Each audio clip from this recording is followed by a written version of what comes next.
Well, we had this topic all lined up today, and then it's like the universe or God or somebody stepped in and said, "No, wait a minute, you're not ready for this."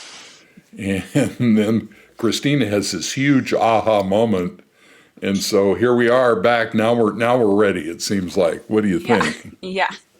I went through the ringer, but I feel like I know a little bit more, and Well, I'm happy to share today. well, welcome everybody to Mastering Thought, where we talk about the mind, marriage, and mental health. And this is really a journey, for the two of us. Yeah, It's pretty amazing. I know. I feel like I've done some growing up with you, Mark. Well, you've obviously been through a process. Yeah. You have literally been through the process I take all of my clients through in one Mm-hmm. form or another, and it wasn't planned that way. Mm-hmm. But you have Right. stepped up in every single case. You've stepped up and had a big giant step. So Mm-hmm. it's been kind of interesting to watch. And speaking of that, that's our topic today. Discover these profound changes when you awaken. And there's the lovely Christina discovering those things. You, Beholding, you, beholding those profound changes. what? I want to go back to that for a second because look at this. I mean, you're very pretty, all right, but you have the most perfect Thank teeth you. I've ever seen. For heaven's sake, what the heck? Ah, thanks. Well, actually, I did have to do some like therapy for my mouth with I used to have a tongue tie. Oh, really? And yeah, and actually the exercises you do for them like open your mouth like what spreaders do before kids get braces, like it does that and Wow. it's kind of interesting. Anyway, um and and thank you. I did also have braces when I was younger. Oh, okay. All right. But Well, but the exercises widened my mouth by 2 centimeters within the first month dear from God. incisor to incisor. So it did change things too. Wow. I would have never guessed you had I a know. spreader. You know what I'm saying? Well, I didn't. I just did like goofy exercises like this. Oh, just exercise. Okay. There's Uh, worse ones. That's like the tamest one. so this is a question that I get oftentimes. It's very common. What changes after you awaken? And people want to know that. And so Yeah. that's our topic today. And so I thought I would start out with your permission, just telling everybody how we define an awakening, Do it. and Permission granted. and then we'll get into the actual specific things that are different once that happens. So, what is awakening? Refers to the process or moments of gaining new spiritual insights or realization. And I kind of hesitate to use the word spiritual here, but I guess that does describe it. Just like that still quiet voice inside, or I guess it just feels like it relates. Like, what do you mean by that? I guess. Well, it's kind of like otherworldly or mystical. It's like a mystical Yeah. experience. Sure. But when you get on the other side of it, it feels very natural. It's like, why didn't I have this experience before? Right. And by the way, if you're interested in this, please like and subscribe because we're really working hard on this channel. But there is a QR code coming up later where you can contact us, and if you need some help with going through all this, let us know, and we'll reach out and we'll set something up. So, Mm-hmm. number one, it refers to the process or moments of gaining new spiritual insights or realizations, often described as waking up, because that's literally how it feels. Mm-hmm. From an unconscious state to a higher level of awareness. And, oh, go ahead. Oh, I was just kind of mulling over because, like, you did kind of plant like a little curiosity in my mind about the word spiritual, and I was ruminating on perhaps it's just that you have so much more input coming in than you really know how to like identify or deal with or something. And so it feels really deep. I don't know. Anyway. And it's almost like this, that your perspective is like this, and Uh-huh. then all of a sudden it goes like this. Yeah. And you realize there was all this other stuff out there you couldn't see before, but now you can see it. Yeah. Yeah. So, and Yeah. by the way, for those of you interested in how to experience the awakening, at the end of the video, I'm going to attach an end card so you can go watch a detailed explanation for the exercise that we use to take people through the awakening process, which is exactly what Christina did back in Mm-hmm. December. Mm-hmm. Thought watching. Yes, The thought and watching exercise. Yeah.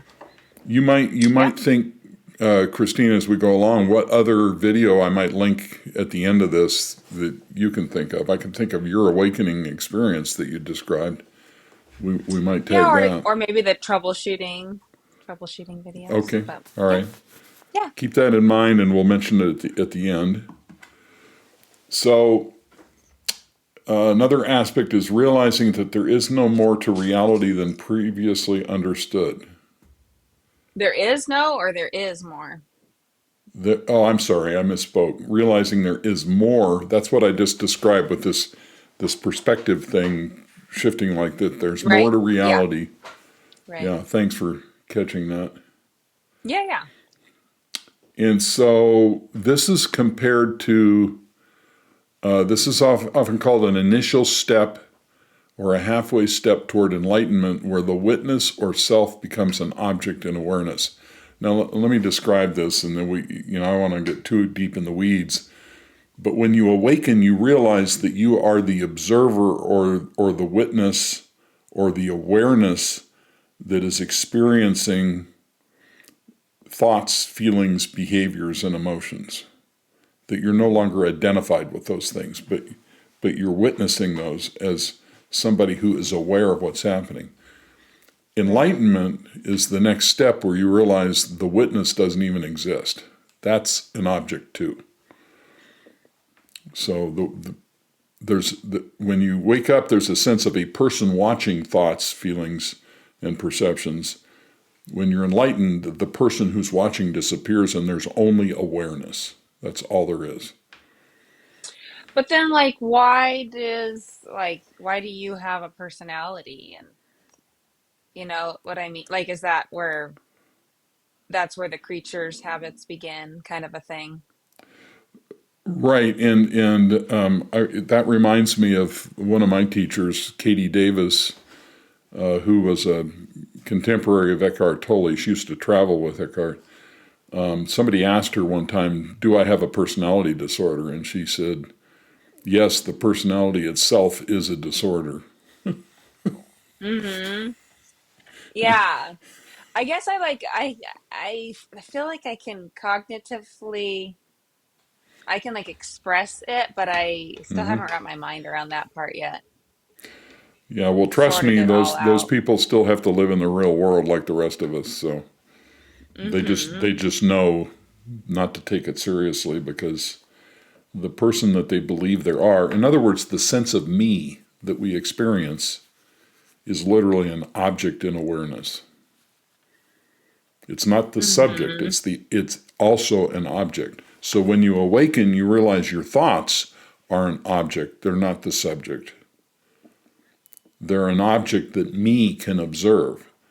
But when you move to enlightenment, which is the next step, you realize the me that's observing is also an object. Mm. So like first comes awakening and then comes enlightenment. Is that what you're saying? Not always, Okay. not always, but I believe often it does. Mm. Mm. And does it have to be like something that you want and that you're seeking out? That seems like pretty No, haphazard to just arrive there. no. Remember we dissected Tolle's awakening, Eckhart Tolle's Yeah. awakening, and he wasn't seeking awakening at all. He just had a random thought in the middle of the night. Right. And is enlightenment the same way, I mean? Yeah, it's can be very random. It is. it is something that people seek very fervently, but oftentimes it just hits you like a bolt of lightning and you just wake up and that's the end of it. Mm. There were no years of searching or struggle. Hmm. Interesting. Yeah, it's I uh, wonder if like you just have to tell your brain like this is something I'm interested in. Please keep walking me towards this. I think that's, actually it seems like the people who are really searching, they become Mhm. enlightened when they give up the search Ah, because they find that the searcher itself is an obstacle. But anyway, there's hmm. lots of literature out there on that. But the awakening is a Yeah. huge step, and that's kind of what we're talking about today. Yeah. So I made a list, but I want you to, as we go through this, I want you to talk about your own experience. Okay. Let's just. And these are lists of things I've experienced or my clients have experienced. Number one is feeling present. Mhm. And when I say feeling present, it almost feels like somebody cleaned the windshield. Mhm. Everything's brighter, more colorful, more vibrant. Things just have an aspect of aliveness that they did not have before. Yeah. Yeah. I remember that. And even for me, my first thought for being present is it was like I had a different program constantly running in the background and then I shut it down. And like I just had Mm. more random access memory and everything was quieter and that was Hmm. easier to just be there and experience what I was experiencing in an authentic way. Great. Hmm. So the other thing that I've noticed is that people can see their motivations and the motivations of others. Now I know this is not the Ah, best graphic. I don't have fancy things like PowerPoint popping up and swimming around the picture hmm. here, but so and I remember distinctly you sharing something with me last I think it was December. Yeah, it was.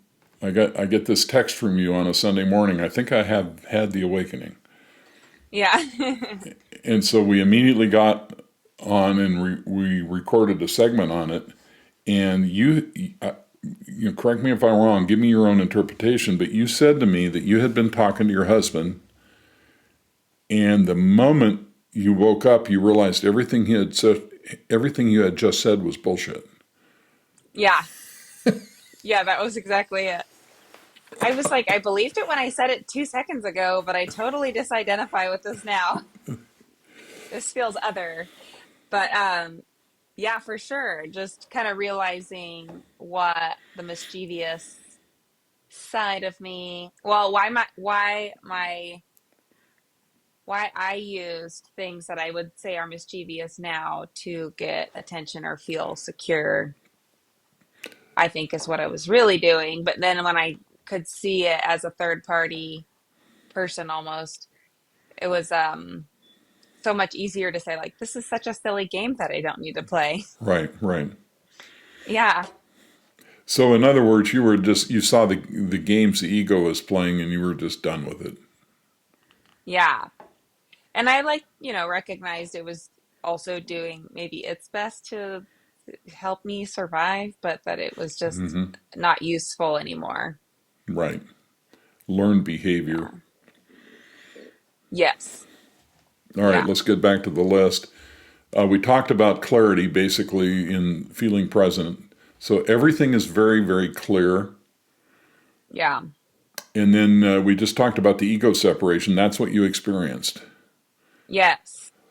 So when you awaken, the first thing you're able to see is what the ego is doing as if you are a third Right. party, what you just Right. described, Yeah. which is very powerful. And then you realize you've been doing this crap for years. You've always done it, maybe. Yeah, Yeah. and it was always counterproductive, but you never really realized it. Right. Okay, so here's I can see two of these go together: childhood patterns and just to the right of it, automatic behaviors and emotional patterns. So they're kind of the same thing Mm-hmm. in a way. And what Sure. happens is you immediately see that there are these emotional patterns that you have in relationships and other parts of your life. You can see them and you know they came from your childhood. Mm-hmm. Yeah. And, you jump in here with what happened to you recently, wherever you think it belongs. But the other thing is you can see the motivation of others. Mm-hmm. Now, for me, what was really important about this is when I saw the motivation of others, I realized what they were doing was not personal to me. Sure. Yeah. And in the moment I woke up, I realized I had been spending my life taking things personally that were not personal. Yeah. So I don't know if you had Is that that just what experience. lions do? Is that just what Yes, lions do? that, that Okay. that's exactly right. I'm a lion. Okay. You're a lion, and we take things personally, but we don't know we're taking it personally until we're able to stand outside of ourselves and see ourselves do that. Yeah. Matter Yeah. of fact, I remember the moment it happened for me. I was in a Mm-hmm. relationship with this woman, and she had a friend, and it seemed like the friend was always flaking out on her. Mm-hmm. And it used to really piss me off when her friend would do that. And finally I said to her one night, I said, "You just need to get rid of her. She, whatever. She's no good, or she won't follow through, or she's a flake, or whatever label I put on that." And Mm-hmm. she turned to me and she said, "I don't want to do that. I love her. She's my friend." And suddenly I realized that what I had been doing was taking her friend's behavior personally about me. Oh, interesting. And when I saw that, that's when I woke. That was the moment I woke up. I saw myself, Mm-hmm. and Mm-hmm. then I spent a long Yeah, time and in the bliss. situation didn't have anything to do with you, but No, you still had done that. ex- Interesting. exactly. Yeah, well, we had actually attempted to record this a week ago, and then this is what Mark was referring to, the universe or God or something decided that I hadn't learned enough yet. But I had gotten back into, I've had some medical stuff going on and I had some personal stuff going on and had Don't we gotten all? myself kind of, yeah, back into this kind of place where I guess I allowed myself to fall back asleep or forget my awakening, I guess is maybe a way you could say it. Well, stress But will do that. stress, yeah, for sure. It was tons of stress. And I do feel like it cut me off from my intuition. I think it's kind of all related, but um, you kind of helped me put it together with the episode where you discuss how family dynamics can be like recreated later, stuff like that. And then when we had attempted to record last week, I was just like not in the right headspace for it. And I guess I'm telling everybody else this. So Mark and I had this nice long chat. And in the chat, he had just point blank asked me, like, when I was discussing this situation, like, which parent does your husband stand in for? And I was like, oh, it's my mom. And then once I can fit that in, and then I was thinking about family dynamic stuff, like things started falling into place and was able to just have a nice calm discussion with my husband where because of realizing the things that I'd realized that I knew what my needs were that I needed answered. And so I was able to just talk to my husband about it and get very reassured and like, see that he meant what he was, saying. So, um, yeah, and I could see like his motivations. So that was like interesting. And I feel like that was the first time I could kind of snap out of my like fear stricken like tunnel vision, um, anxious state. Yeah. And So, so this is. Let me just make two comments about this. yeah. First of all, this is a for lack of a better word, I'm going to say technique I use all the time with people. When they're struggling with some emotional thing, I instruct them, okay, just ask the question, how does this relate to my mother? How does it relate to my father? Or how does it relate to my childhood? And then Mm-hmm. let the question just hang in the air. Mm-hmm. Because as you found, your non conscious mind will just answer the question. Mm-hmm. It'll You just have this intuitive flash in you, and maybe it'll be days later, you're washing your hair in the shower or whatever, and it just comes to you. You realize, oh my God, I see what's going on Yeah. here. The other Yeah. thing I want to say about that is this is very difficult for people to do if they have not had the awakening experience. It was difficult for me and I've had it. Right. But I mean, I had like mine was also had some like hormonal stuff going on and things like that. So it got Mm-hmm. complicated. But you were right. Like you said that if you're having emotions, then you're hanging on to a belief that is causing you distress. Like it's coming from your limbic system. And Yeah, so you have a thought. yeah, it all Yeah. has to start with a thought, and it has to come Yeah. from the limbic system because if you're experiencing an emotion, it's always tied to early childhood emotional learning. Right. Always. Yeah. So it doesn't matter what the emotion is, and I'm not denying there are other parts of the brain like the prefrontal area that are involved in emotions, but the point is the Right. reference for that emotional reaction is always in childhood. Yeah. And that concept is so simple. I mean, if you go on the internet and you listen to these people who are in psychology, I mean, they're so far lost in the weeds. This is such a simple concept. It's so easy Mm-hmm. when you wrap your head around it and and get outside the problem and just ask the question, okay, where's this really coming from? Mm-hmm. If the part of the brain that houses these emotions is completely wired up by the time I'm 5, then this has to be related to my childhood. Mm-hmm. And it doesn't mean you had a bad childhood. It doesn't mean you were traumatized or anything. This is Right. just a emotional learning that happens when we're little kids. Yeah. But Right. unfortunately, we take that and we use it without realizing we're using it on our partners, and then it just messes everything up. Mm-hmm. Mm-hmm. Right. And actually that was interesting because that was like one of the questions I had to ask myself was like why am I still trying old things to earn love when Brett isn't my mom? You know what I mean? Right. And then could once I had that thought, I could let go of the effort. Mm-hmm. Like I don't have to try. He's yeah, he will give it to me. I don't have to earn it from him. And that's the other thing that's so important, what you just said, is the seeing is the solution. People ask me all the time, well, if I get the answer to this question, how does this relate to my childhood? Then what do I do?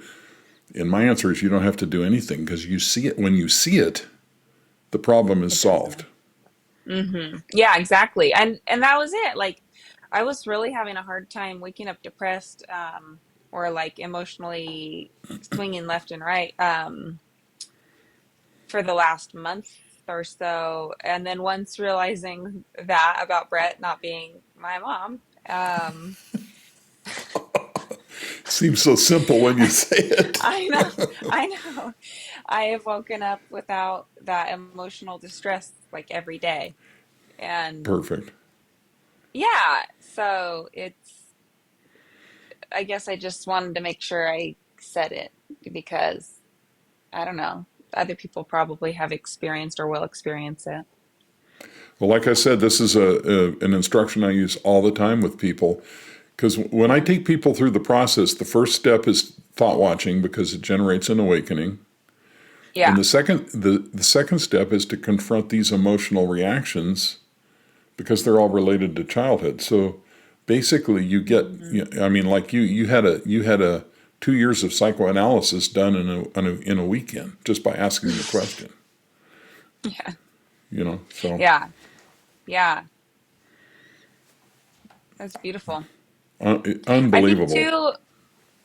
too, like we talked about it in another episode, but that book, Nonviolent Communication, has been really helpful to make me realize that I wasn't connecting the dots between like feeling bad and then putting my finger on what I needed or what I was going to ask for.